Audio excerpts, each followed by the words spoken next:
Nah, go outside and spray the hose in. Ice everywhere, bitch. You miss salt there. Ice out the fucking door so that he can't get into school. Nah, build a snow fort at the entrance. He can't get in. Wait, what the fuck? Wow. This person says, I work in Parsippany. I left work at 2 p.m. I live in Old Bridge. Got home at 8:10 p.m. Yeah, people were stuck for 3 hours. How is that possible?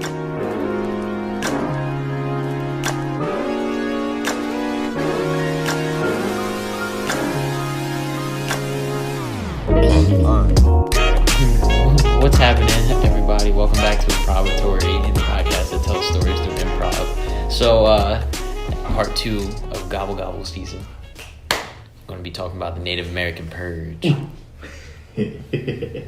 All right. Now, this is a story about how Rampo campus transitioned from a college into a battleground. Now, you see, what's important to remember is that Rampo was built on Native American territory. The campus was founded in 1969, but centuries before that, this territory belonged to the Rampo Native Americans, or the Rampo Indians, as they were called by the colonists that settled down in the area. In the year 2018, everything changed. Rampo campus was set to be Target. Not Target, though. Not Target. more like Targetto. Anyway. End up looking like Detroit. Target. Anyway. So, now the Rampo Native Americans, in the year 2018, they got sick of the cards they were dealt, and they decided that the only way that they could get their justice that was so wrongfully denied to them for decades now was to launch an all-scale attack on Rampo campus. We taking it back. So they loaded up their gear. They got their weapons ready. They got their battle plans all sketched out, and on Thanksgiving night, they would be ready. So since it's about to be Thanksgiving break, we're all here one last night. We're enjoying a meal, having a couple drinks, and then come morning, we start hearing some ruckus outside, and everybody else is knocked out. So I decided to get up, and I'm looking out the blinds, and I see a bunch of students out in the grass, like hog-tied to the ground. And I'm like, yo, what the hell is going on outside?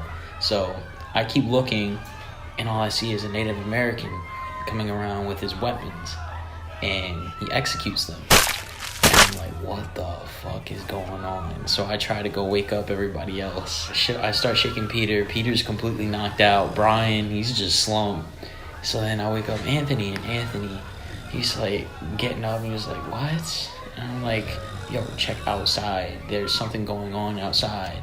And then the next thing you know, there's a knock at the door. Peter stumbles awake, and he hears the enormous sounds of rustling coming from outside and the banging at the door. Being the closest, he runs over and peeks out, and he sees a group of 4 large men. I look at them. I'm wondering, who are they? And so, since they look type sus, I just go to the door and I ask, who are you? The one guy just keeps on knocking on the door. And I ask, who are you? So I get up and I look through the people, and I still see those 4 guys banging on the door. As I look at them, and I say, hey, roll. And still nothing. So I figure, you know what? If they said something this time, then maybe they understand it. I open the door, and they get into formation, and like a triangle formation with the main guy in the middle. Scary. And then I open the door and I say, can I help you? And I look back at Peter and Deshaun and Anthony, and I'm like, I snap back in front of them, and they say, gobble, gobble, motherfucker. And they storm into the apartment. All of us run in, walked up inside Felipe's. Felipe's half knocked asleep, half asleep. He wakes up with us like marching into his room. And he's like, yo guys, what the fuck, man? What are you doing in my room, man? And we say, there's some Native Americans trying to kill us. So all we hear is the Native Americans dripping, like throwing everything, the cup holders, the glass, everything on the floor. And they're pretty much destroying the rest of the room while we're all locked up in Felipe's room. So we tell Felipe, look outside, look what they're doing. And we still see the beheading of all the students tied up in the yard. So we look at Felipe all in shock, like, what are we gonna do? Then I'm like trying to figure out like, all right, we gotta arm ourselves. We gotta like get these people out of our room and then try to fortify the room. Felipe, he's like, you know what? Just y'all. He's trying to disbelieve everything, thinking it's like we're joking with him. It's a full-on prank. So right when he opens the door, one of the Native Americans is right there and shoots an arrow straight through his head. And then he drops onto the floor and we're like, oh, Jesus what the Christ. fuck? You killed Felipe. and then they aim all of their weapons at us, and we don't know what to do, so we decide to surrender, and then we're just like, crap. And then they hog tie us and they drag us outside with the rest of the people. And then all you see is them, a couple of them with horses, and then, you know, it's 2018, so obviously they got some modified, you know, they're not primitive. We're all human beings here. So they have like cars, they got horses, they're all like set up, and we're all hog-tied, we can't do anything. We're like last in the row of people, and what they're doing is they're pulling them up and slicing their throats and then putting them down. Crap, if we don't do anything, we'll be next. So it's down the line, it's me, then it's Peter, then it's Brian, and then it's Anthony. So we're all tied up, and I'm just like, oh shit, like, if we don't do anything, it's over for us, man. I'm shaking, I'm trying to pull through, and then Peter's freaking out, and then Brian's just like, fuck, like, he's just like saying prayers in Spanish, and just like trying to get it over with, like, if anything, he's going somewhere. And then Anthony's like trying to figure out a plan, but he's not telling us, and I'm just like, oh crap, we'll be next in line to get executed. One of them notices me, and he's like, wait a minute. And then so what he does is he cuts me on the arm, puts a little bandage on me, and then takes it off. And then he shows it to some guy in a car, and they start scanning it and shit. And he's like, wait a minute, he's part Native American. All right, we'll let him go. And I'm like, wait, what? No, I'm not gonna leave my friends. So even they decide to continue untying me, and I tried to fight back and resist, but then one of them shoots me in the head. But then at that moment, Anne executes his plan. I was waiting for a sound. The sound of their stomach gurgling. I knew it. All that hard murdering and tying people up had gotten them hungry. And knowing the campus best, I took my chance and I said, hey, me and my friends, we'll cook for you. We'll be your chefs and, you know, serve you and stuff and make you and your friends food. And they look over at me, and then they look at each other, and then their stomachs gurgle some more. They had worked up an appetite. And I'm like, just you know, I'll make you a deal. You just let my friend that you shot there go, and you know, me and Peter and Brian will make you, you know, wherever you want. So they question it between themselves for a little bit. One of them looks a little, you know, pretty angry and looks like they're arguing. He's like, no, like, we don't need them. And everyone's like, no, you know what? It's a good idea. Let's have them work for us for a little bit. So they unshackle our feet, and they get us up in a gang. I tell them, all right, well, I'll lead you over to the dining hall, and me and my friends will make you some food. They start marching us that way, and we were followed by a little gang of them. So me, Peter, and Brian helping Sean limp over there with his open wound. We're trying to figure this out. Along the way, we see a bunch of other students being tied up, and we see student, staff, and faculty, all being rounded up all the same, but we know that the only way to survive is to be useful. As we reach the dining hall, they give us 1 minute to prepare the dish. So, as we think... 1 minute? 1 minute to think. Alright. Especially with me, I'm there just leaning because I can't. I'm bleeding out. What the fuck are we going to cook in 1 minute? They give 1 minute rice. Alright, Peter, you make the rice. I'll hop on the PB&J. Brian, you get the chips. They give us 1 minute to think of a dish. Alright. So they let us go in the room to reconvene with all the recipes. And then I think of a tiny plan. Since I have long hair, I'm following the stereotypes. Since people say I look Native American, and I saw one of them look like they were Native American with long hair, I told the plan, if we can drug one of them and make them fall asleep, and if I can get their clothes, I can get in. I can make it work. We agreed to make food. As for the dish, man. Yeah, that plan doesn't work. They heard you talking and they shoot an arrow in your head. Shit. Alright, Peter's dead. Peter's dead. Fuck, shit. Peter's dead, man. And I'm bleeding out. Alright, Brian, what the fuck are we gonna make, man? So I look at them and I say, "You killed Peter HVG. You bastards." In my mind, I'm thinking, all right, we gotta do something. We gotta do something to make them stop killing us one by the second. And then I remembered, I had a little bit of weed in my pocket. And I know the Native Americans love to smoke. But what they didn't know was about edibles. So we promised them something like they've never experienced before. But the thing was, though, Brian, he was so reluctant deep down that he didn't want to give it up because, you know, that's his favorite. It cost me money. money. It cost him money. It's his favorite thing.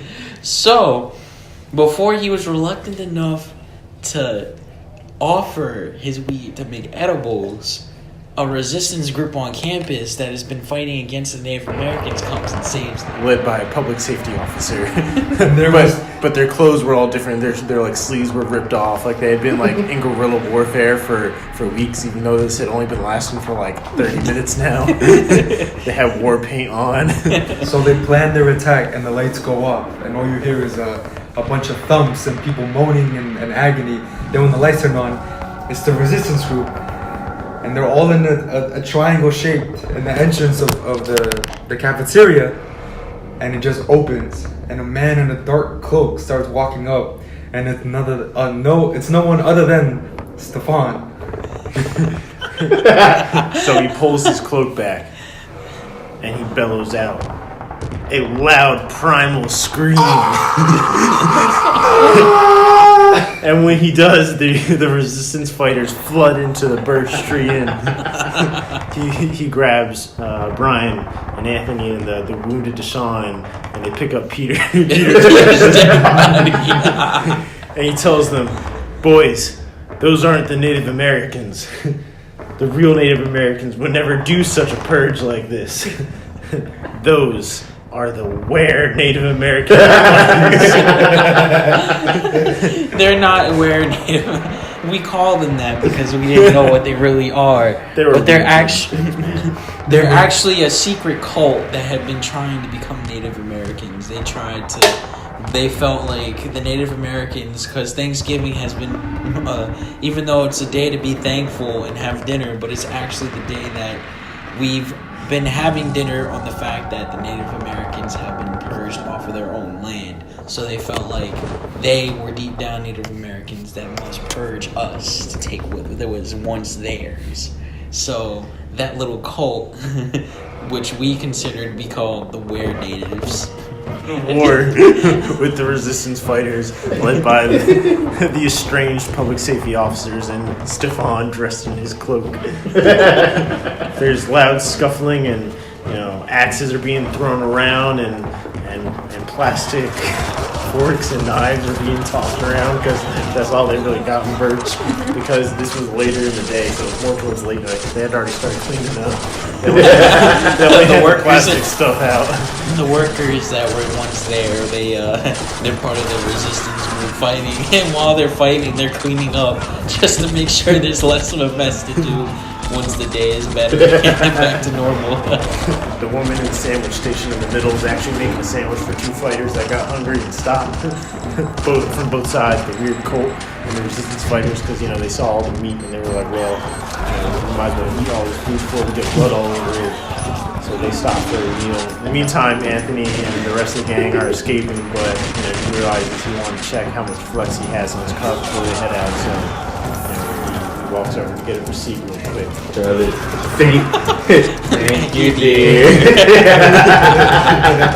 Time again. And then while the intense battle is going on, I'm continuously bleeding out.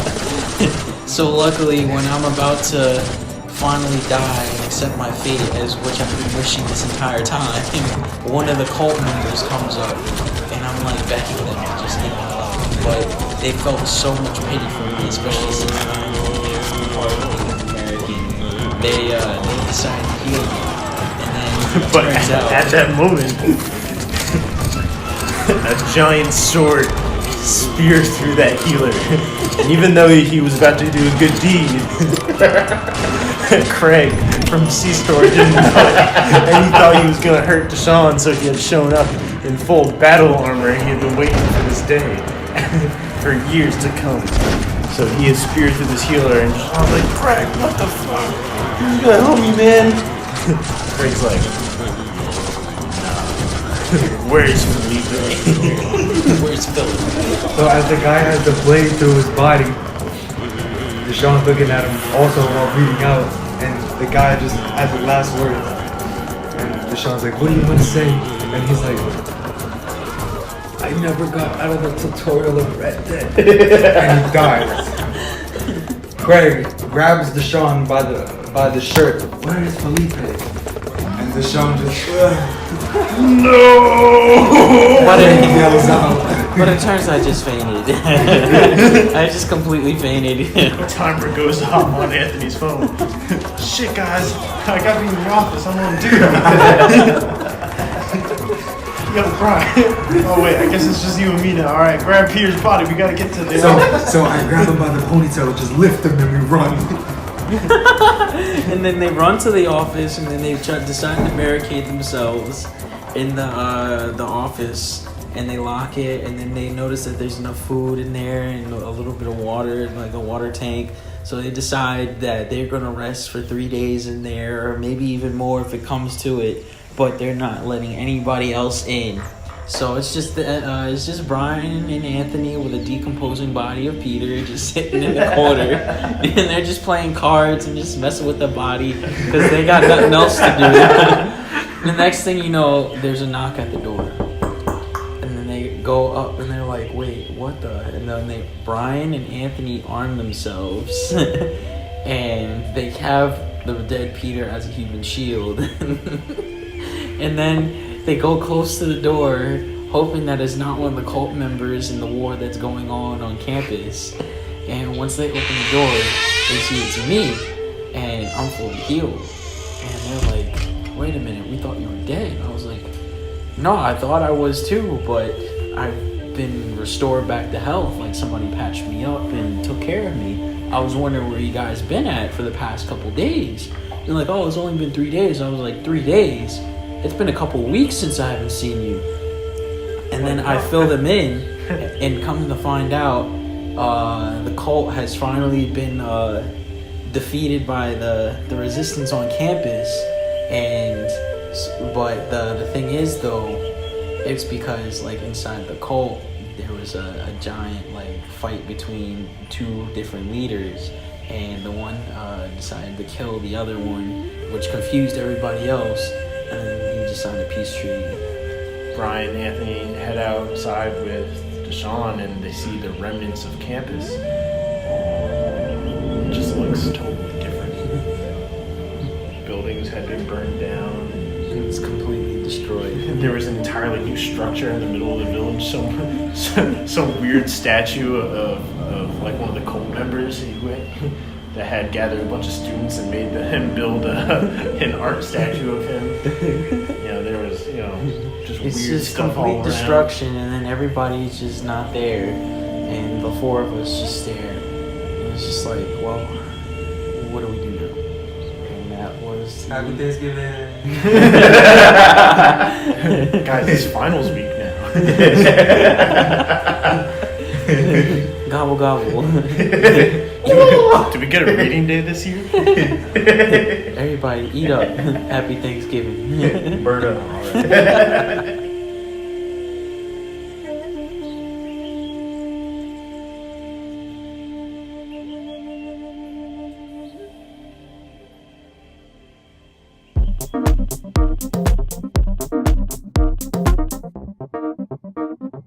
Bye.